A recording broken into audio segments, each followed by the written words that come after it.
Olá, seja bem-vindo a mais uma aula da disciplina de Paradigmas de Programação. Nessa aula nós vamos iniciar a unidade 2, que vai falar sobre o paradigma orientado a objetos.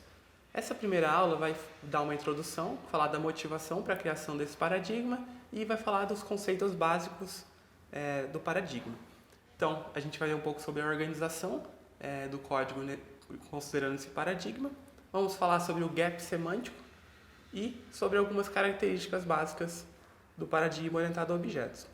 Então, começando com a motivação, como a gente viu na unidade anterior, antes a gente tinha o paradigma imperativo, que é baseado na arquitetura de John von Neumann, que fala do código sequencial, de ordens diretas para o computador e da utilização de goto para mecanismos de repetição.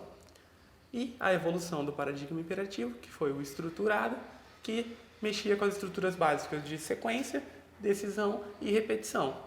Aí já tinham os comandos próprios para fazer a repetição e procedimentos e funções para compartimentalizar partes do código que poderiam ser reaproveitadas. Mas o paradigma estruturado, apesar da evolução em relação ao imperativo, ainda tinha algumas dificuldades difíceis de serem trabalhadas com sistemas do mundo real. Então, vamos imaginar um exemplo de uma validação de um CPF. Então, se a gente tivesse um sistema e nele a gente tivesse um formulário com o campo do CPF e nós precisássemos validar se aquele CPF é real ou não, o que nós precisaríamos fazer? Precisaríamos chamar uma função para validar o CPF, mas o que vai obrigar o CPF a ter essa validação? Nada no código obriga a isso.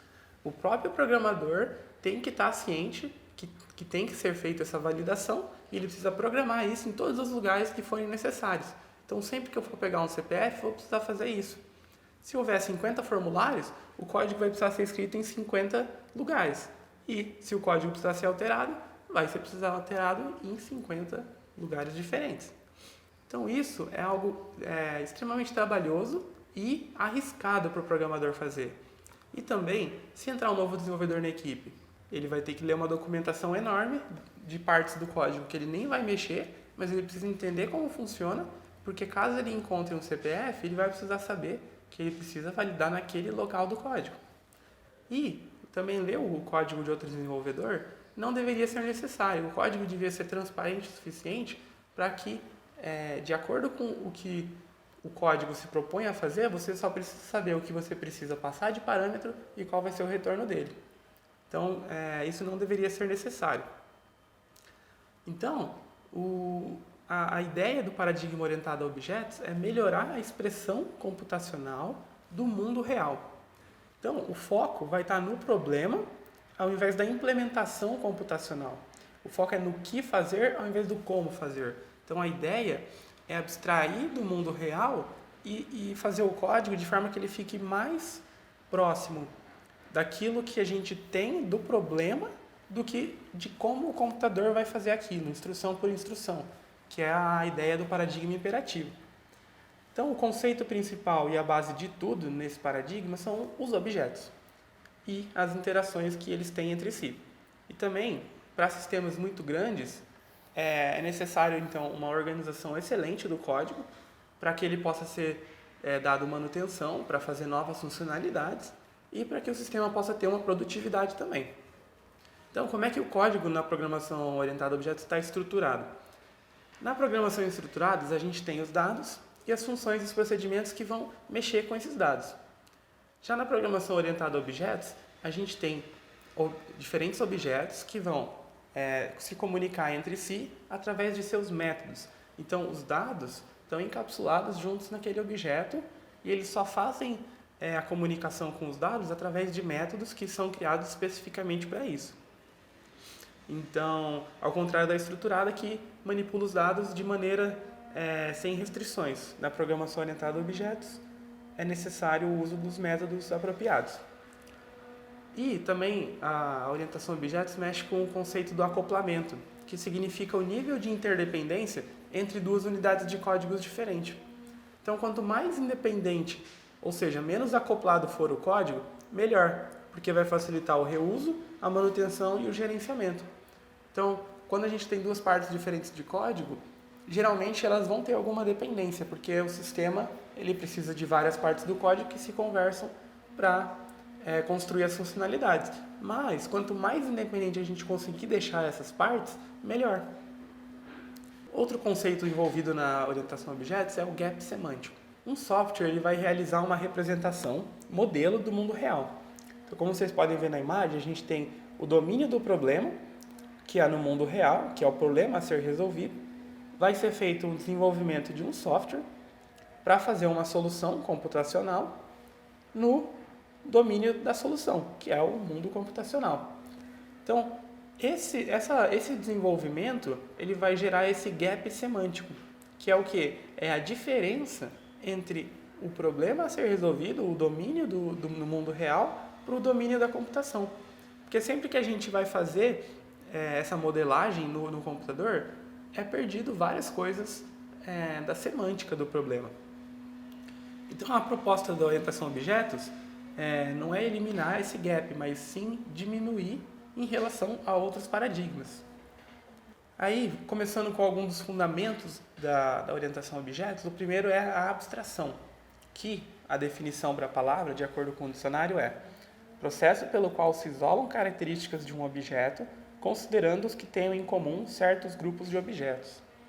Então, o foco é nos aspectos comuns, essenciais dos objetos, e não nos acidentais. Então, a gente pode ver isso melhor com o exemplo de uma cadeira. Um aspecto que não é geral de todas as cadeiras são ter um furo ou estar manchada. Isso é um aspecto específico de uma cadeira, não de todas. Então, isso não é algo que deva ser abstraído para fazer uma generalização.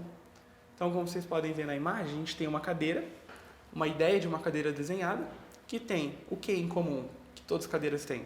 Pernas, assento e encosto. Mas, essa é só uma ideia de uma cadeira, é um esqueleto. Então, o que vai ser realmente as cadeiras? Pode ser uma cadeira de aula, pode ser uma cadeira de praia e pode ser uma cadeira nesse estilo moderno. Então, como vocês podem ver na imagem, as cadeiras são bem diferentes. Uma tem uma perna, duas, quatro, um encosto que dobra, outro encosto que tem um vão. Então, a generalização é que todas são cadeiras, mas cada cadeira tem as suas especificidades. Porém, elas têm esses aspectos em comum. Então, outro fundamento da orientação a objetos é o reuso. Ou seja, a gente vai fazer código que pode ser aproveitado por mais de uma parte da aplicação. Porque a repetição de código, Ctrl+C, Ctrl+V, é uma má prática de programação em várias linguagens e paradigmas, porque a gente chega num ponto que a gente precisa fazer algo parecido, ou muitas vezes igual, e a gente copia e cola. Porém, por que isso é uma má prática? Porque quando a gente precisar alterar o código, se a gente copiou em 10 lugares, a gente vai precisar alterar nos 10 lugares. E pior, lembrar aonde são os 10 lugares. Então, a ideia da orientação a objetos é criar uns mecanismos que vão possibilitar recursos do tipo de centralização de código para que, quando precisar ser alterado, altere apenas em um lugar e o código já continua sendo utilizado por todos as outras partes de código que precisam daquele recurso. Outro conceito importante da orientação a objeto é o encapsulamento. A gente tem uma ótima analogia que é a do receituário. Então, imagina se o médico desse a seguinte receita para você quando você tivesse um resfriado. 400 mg de ácido acetilsalícico, 1 mg de maleato de dexofluoramina, 10 mg de cloridrato de fenifrenina e 30 mg de cafeína. Como é que você ia achar todas essas substâncias? Como que você ia misturar? Como que você ia comprar quantidades tão pequenas? Aonde que você ia achar? Então esse é um problema, você precisaria saber muita coisa para pegar o seu remédio para o resfriado. E você não precisa, você só precisa de o quê? De um comprimido, uma pílula de resfriol, que vai tratar o seu resfriado. Então a ideia é, o que é necessário já vem pronto e encapsulado, ou seja, o comprimido, a cápsula. E também se torna protegido contra a poeira, contra qualquer coisa externa. Ou seja, o comprimido está pronto, ele não vai ser alterado de nenhuma forma. E as especificidades da composição da fabricação não interessam ao paciente. apenas o efeito final que ele vai ter no resfriado. E, para finalizar, eu queria deixar para você a importância que a orientação a objeto tem no mercado de trabalho. De acordo com o ranking da TIOB, que é um dos rankings mais conceituados e confiáveis sobre linguagens de programação, na maioria absoluta das primeiras posições são linguagens que têm suporte para orientação a objetos. Então, hoje em dia, é uma exigência do mercado de programação e a orientação a objetos é uma das coisas mais importantes em termos de programação para sistemas comerciais e na educação também. Então, chegando ao fim da aula, você aprendeu os conceitos fundamentais do paradigma orientado a objetos, qual foi a motivação para a sua criação e os conceitos básicos. O material de apoio dessa unidade, que é uma apostila, ajuda muito a entender todos esses conceitos que a gente vai trabalhar de orientação a objeto. Eu recomendo que vocês façam um estudo aprofundado dessa apostila. E na próxima aula nós vamos continuar com os fundamentos da orientação a objeto e veremos sobre a modelagem conceitual. Até lá!